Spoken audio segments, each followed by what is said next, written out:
Hello everyone and welcome back to the Great Book of Grudges. My name is Nathan and yeah, it's about time that we spoke about Mirror of Madness. We can't show it in game just yet, but Creative Assembly have posted a blog with a FAQ. It's a little bit weird in terms of quality. I'm not too sure what's going on, but like the text seems weird, at least on my screen. But yeah, let's just jump right in and talk about stuff because we'll be able to show this soon. First is campaign stuff coming in tomorrow. So, what is Mirror of Madness? Mirror of Madness is a free addition to Total War Warhammer 3, releasing alongside Forge of the Chaos Dwarfs in Update 3.0 on April 13th, 2023. It includes two new game modes, the Trials of Fate and the Infinite Portal. And the way that you access this is that it just is automatically added to your game. So as soon as you get the update 3.0 prompt, that's going to give you everything. So the first of the game modes is the Trials of Fate. So let's talk about this. The Trials of Fate are a series of intense survival challenges where players assume the role of a newly ascended demon prince of Tzeentch, reaching back through time itself. You will fight for survival in 4 infamous battles from the past, before breaking through into the realm of Tzeentch and taking the fight to Kairos Fateweaver in an intensive final showdown.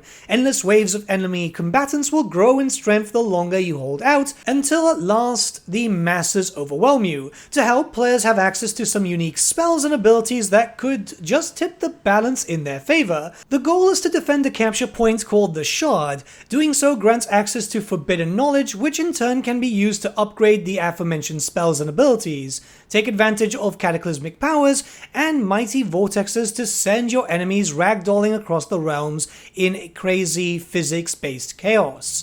The damage dealt and kills secured contribute towards your score. Do well enough and you'll unlock unique Tzeentch-themed Demon Prince parts for your Demon Prince. That, as well as looking dead swanky, and can be used in both the Realm of Chaos and Immortal Empires campaigns. Daniel has never looked better. Okay, so there's more assets for the Tzeentchian Demon Prince, which is cool if you go with a Tzeentch theme. Kinda nice, though I'm not too sure what to think until I actually get to see this, because funny enough, while I do have access, I haven't actually touched this yet. I'm going to be doing my videos on this possibly tomorrow or the day after. There's been a lot to do in general, so yeah. Before we move on, I've got a genuine question for you guys, because it seems that this seems to be only for the Tzeentch, Daniel. If you devote, I guess, or maybe you can get it for everything. Like, again, I'm genuinely asking, I don't know.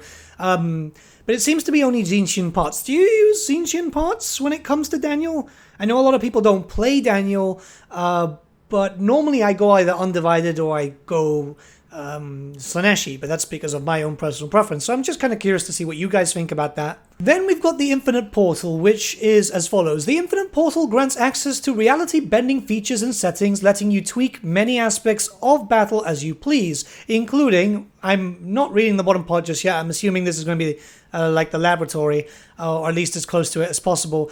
Unit size, increase the number of soldiers per unit and their health. Yeah, this is the laboratory. Damage, increase the damage dealt by attacks, spells, etc. Impact force, increases collision impact, attack force, and detonation force to send units flying. Leadership, increases base morale. Winds of Magic, increases the availability of Winds of Magic for spellcasting. Explosions, increases the size of explosions and vortex spells, improving their radius and detonation speed.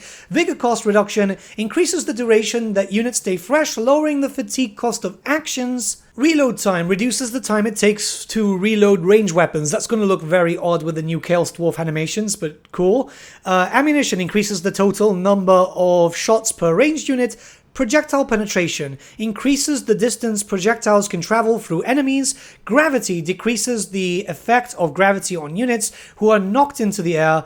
Ability radius, increases the effect radius of abilities. Ability recharge, reduces ability recharge time.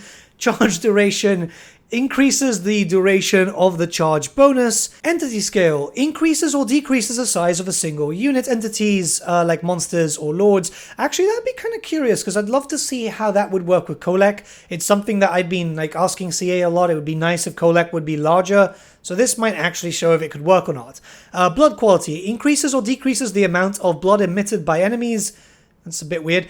Have fun, go wild, become the Lord of Change. Okay, yeah, it sounds pretty interesting. It is very much, unless some things have changed, but it is very much you know, the laboratory, just reskinned and renamed. I do have a slight concern here because I don't know how many people actually use the laboratory. I mean, the other stuff at least gives you stuff for campaign, but I used it once in Warhammer 2 and that's it. I was like, oh yeah, this was a fun gimmick, but kind of a bit of a waste of dev time. Hopefully it's changed. Hopefully there's some incentive. I'm just a little bit concerned because obviously a lot of people are kind of mad that we only get 3 legendary lords. We're not getting a legendary lord FLC. And yeah, you know, have you guys used the lab more than once? I'm just a little curious here. Okay, so we've got a few more sections here, so we're almost done. Do I need to purchase the Forge of the Chaos Dwarfs to play Mirror of Madness? No. While they're launching at the same time, Forge of the Chaos Dwarfs and Mirror of Madness are separate pieces of content. Mirror of Madness is completely free to all owners of Warhammer 3, regardless of any previous Total War Warhammer 3 titles or DLC they have access to. So yeah, you just need base game free, and that's it. Yeah, I mean, it's FLC. I'm just a bit sad, if I can be very honest here, that this is the FLC and not a Legendary Lord. But maybe it's fun. Again, I haven't played yet, so I can't really judge. So this thing was done as a promotion with Intel for their 13th gen processors.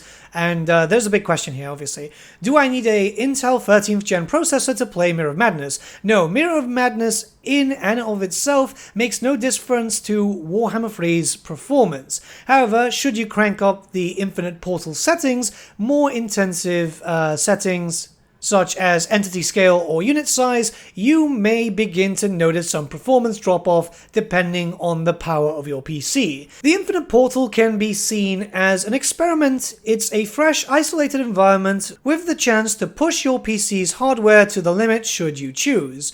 The Trials of Fate also maintain a similar performance to the main game, though players who survive for a long time may find that the sheer number of units on screen in later waves may stretch their system resources. Should you notice a drop in frames, you may opt to go to some lower settings. Okay, yeah, fair enough. It's a stress test. This whole stuff is a stress test. I'm curious about the other one, the one which actually gives you something for campaign. That'll probably be something that I'll test out hopefully very soon. And that's pretty much it. They go into detail saying that this arrives on the 13th and that you can still get a discount on the Forge of the Chaos Dwarfs for at least a week after the release if you're still waiting for reviews and stuff to drop.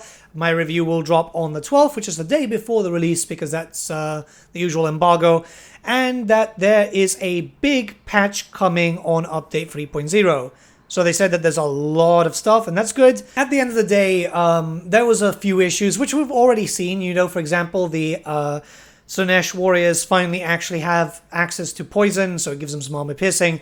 This is the anything with Hell Scourges, basically, which I think is quite good. And we've already seen, like, Bretonnian Knights in action. They're a lot better. So, yeah, there's some balancing coming into effect, which I feel is really, really needed. Some races are just going to feel a little bit better and a lot more worth it, either through the form of campaign or even multiplayer. Multiplayer, they'll be a bit better, but yeah. Anyways, with all that being said, what do you guys think about this? Are you excited for this new game mode? Let me know your thoughts in the comments below. Let's start a bit of a discussion. There won't be a stream today, by the way, because tomorrow, if you're watching this video on the 4th, there's going to be a bunch of stuff releasing. And obviously there's going to be streams on a daily basis because the campaign embargo finally drops. And yeah, I need a little bit of a rest prior to that. So I'll see you all again very, very soon. Have a good day.